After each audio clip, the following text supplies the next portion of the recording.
you heal my body? Be clean. I'll come and heal him. His servant became well. What you believed could happen has happened.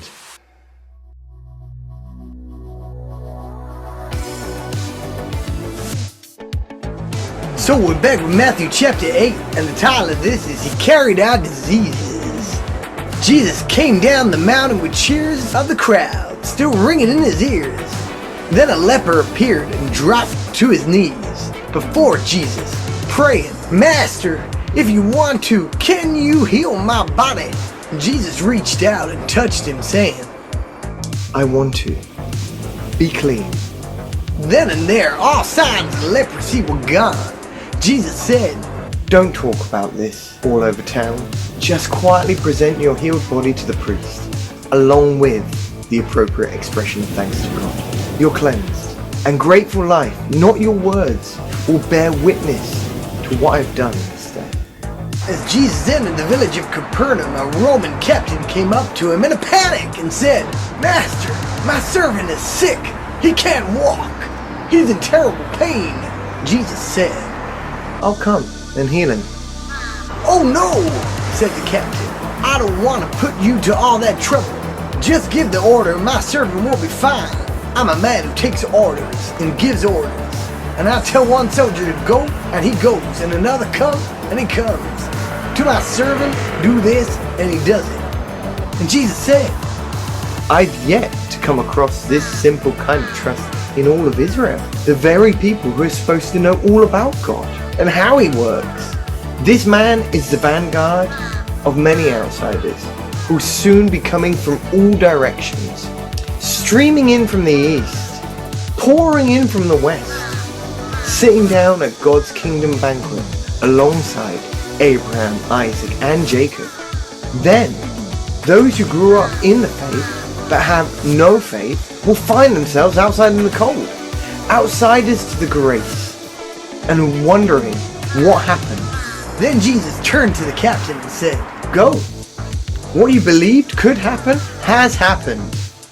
At that moment his servant became well. By this time they were in front of Peter's house. On entering the house, Jesus found Peter's mother-in-law sick and in bed, burning up with fever. He touched her hand and the fever was gone. No sooner was she up on her feet and she was fixing dinner for him. That evening a lot of demon-afflicted people were brought to him. He relieved our inwardly tormented. He cured the bodily ill, and he fulfilled Isaiah's well-known revelation.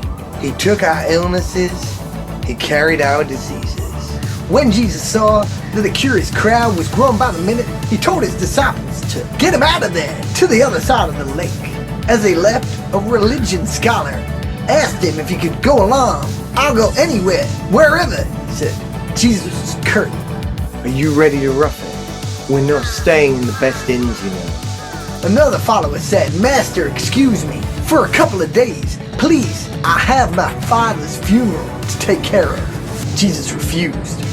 No. First things first. Your business is life, not death. Follow me. Pursue life. But then Jesus got into the boat, his disciples with him. The next thing they knew, there was a severe storm. Waves were crashing into the boat, and he was sound asleep. They roused him, pleading, "Master, save us, we're going down." Jesus reprimanded them. Why are you such cowards? Such faint-hearted? Then he stood up and he told the wind to be silent, the sea to quiet down. Silence! The sea became smooth as glass. The men rubbed their eyes, astonished. "What's going on here?" Wind and sea stand up and take notice at his command. They landed in the country of the Gadarenes, and they were met by two madmen, victims of demons, coming out of the cemetery. These men had terrorized the region for so long that no one considered it even safe to walk down that stretch of road anymore. Seeing Jesus, the madman screamed out, "What business do you have giving us a hard time? You're the Son of God. You weren't supposed to show up yet." Off in the distance, a herd of pigs were grazing and rooted. The evil spirits begged Jesus, "If you kick us out, these men, let us live in the pigs." Jesus said, Go ahead, but get out of here. crazed, the pig stampeded over a cliff into the sea and drowned. Scared to death, the swineheads bolted. They told everyone back in town what had happened to the madman and the pigs. Those who had heard about it were angry about the drowned pigs, and a mob formed and demanded that Jesus get out and not come back. Jesus causes controversy wherever he goes. And I've said this before, it's because he exposes you. He's righteous, he's good, he's awesome. And people are like, nah, not today. Jesus is positivity. He is the light of the world.